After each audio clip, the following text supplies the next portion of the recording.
Girl. Yeah. Hi, my name is Fumi. Welcome to my channel where we discuss all things healing, beauty, and entrepreneurship. Be sure to like and subscribe. Thank you guys so much for joining me on a new video today. Guys, they want you to hate yourself so bad. Did you know that your self esteem is your greatest asset? As somebody who has experienced it firsthand, I literally can't wait to talk about this in today's video. Capitalism thrives under self hate. That is the structure we have lived under for so long. Guys, so a little bit about me. I am a Nigerian girl. All the Naija babes stand up. I came to the US when I was 8 or 9, and one of the things that I noticed about Western culture as I began to grow up here was that it thrives on self deprecation. I noticed how people are so quick to tell self deprecating jokes. And I did a little bit of research for this video because I am a research babe. And I found this quote from an opinion piece in Glasgow University. They have like a magazine for students. And this article, I can't remember her name, but I'll link it below as well if you want to read it. This quote from it encompasses this video. I'm going to read it. In a world which constantly reminds us that we must change who we are, we must focus our energy on changing the world instead, in whatever small way we can. If loving, liking, or accepting yourself for yourself is impossible, love yourself as a radical act. That last line is something I absolutely believe in. Loving yourself is a radical act. Audre Lorde talks about this. Self love is not anything but self preservation. So, today I'm going to give you 5 ways to dissolve self hating tendencies and to get you to be in a more mindful state about the way you think about yourself. A little bit more background about me.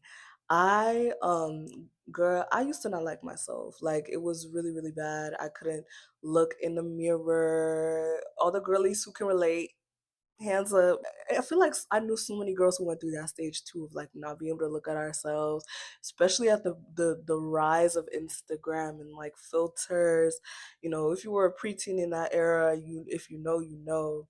And honestly, I feel like people who are preteens now might just have it worse. Like, with all these things that we have going on now, AI, like, and that's one of the reasons why I'm making this video, so we can talk about true self-love and what it looks like. And if you're somebody that's kind of like working through that right now, no matter how old you are, I really hope this video resonates with you and makes you feel seen and maybe gives you some tips on how to love yourself a little more. First thing, everyone's projecting.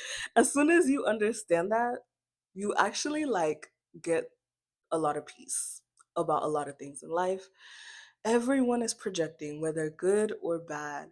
And that's why it's so important to have like inner peace within yourself and a beautiful world within yourself, because everyone really is projecting. For example, if you grew up in an African home like me, we know about the notorious African aunties and all the things they have to say about your looks and the way you are, and so on and so forth. Or you may have even had people in your family that were like your built-in bullies. One thing I started to realize as I was growing up is that um a lot of the things that they may say to you that are like negative, or like whatever it may be, like anything that they say to you that may put you down, it's really how they feel about themselves. So if anyone has ever like constantly put you down, or if anyone is like literally your bully, you can always count on them to say something crazy about you every time you meet them. Just know that they're projecting, and that goes for everybody, and I mean everybody. Your mom, your dad, your siblings, everybody's projecting. So once you start to like think about that, it gets easier for you to be like, I can let go of this self-loathing that I'm feeling right now. I can get let go of this self-hate that I feel right now. 9 times out of 10, the beliefs you have about yourself are just projections of other people. Number two, Start with radical honesty. This one is really, really, really, really, really hard. There was like a study I saw that like our brains, like our minds are have this thing that's like built into not really notice certain things. As humans, we're just susceptible to lying to ourselves. So it's really, really hard to try to be honest with yourself about certain things. But the key word there is try. Essentially, what I'm trying to say is leave space for mistakes and learning from mistakes because we're all human. Nobody has it figured out. Literally, nobody has it figured out. Like, we all need to approach life with a little bit more space for ourselves to make mistakes and also learning from those mistakes. Like, don't just be like, oh, I messed up and then stop there, you know? Start with radical honesty, and the way you do that is through reflection. Like, why did that hurt my feelings? Why did I feel the need to say that thing? Why did I feel the need to show up in the way that I do in my environment? Those are 3 journal prompts right there. Boom. Got you. All right, number 3. This one is really the cheat code and it's really how like I started to build my self-love, but monitor your inner dialogue. What do you say to yourself in your head? I am a big champion of this, of inner dialogue and monitoring it. And that's why I created my business, Limonke. We are a home and lifestyle brand that is prioritized to illuminate your self compassion with our handmade candles and our affirmation posters like this one. I'm going to put our information in the bio so you can check us out. What do you say to yourself when something doesn't work out? When you make a mistake? How do you talk to yourself? That's something I would try to keep in mind. Another set of journal prompts to think about. And when you start to monitor it, you start to realize, like, dang, I be talking to myself kind of crazy. Like, I know that's what I started to realize. And when I started to check that, it really helped me, start to dissolve that self hate. Number 4, get firm on your treatment non negotiables, the way you treat others and the way others treat you.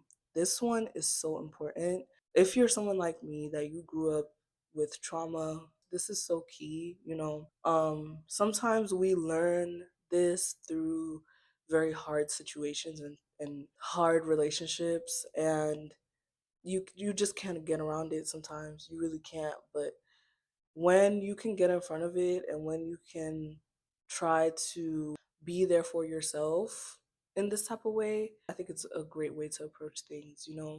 So get firm on your treatment non negotiables. What are the rules that you have for yourself and how others treat you? The 5th and final one, there's no shortcut. This is an ongoing journey. Dissolving self hate, especially after years of self deprecation and self hate being such a cultural norm. Apart from that, and a lot of us, we experience it in our families and social groups. It's very hard to unlearn something you've known and the people before you have known as well. So be patient with yourself. This is a journey and it takes time to unlearn and to grow. For me, this was a journey I started when I was 14 and it's still ongoing. And every day I still learn more about myself. Keep going. I'm encouraging you to know that your self love journey is worth it and you deserve everything that you want in this world. And most of all, you deserve love, real, true love of yourself and from other people. I hope y'all liked this video. I'm going to leave you with this last question and say, how do you view yourself? Do you pay attention to that? Let me know in the comments and we can start a discussion about this. Again, thank you so much for watching my video. I hope you have a good rest of your day and I'll see you in the next one. Bye.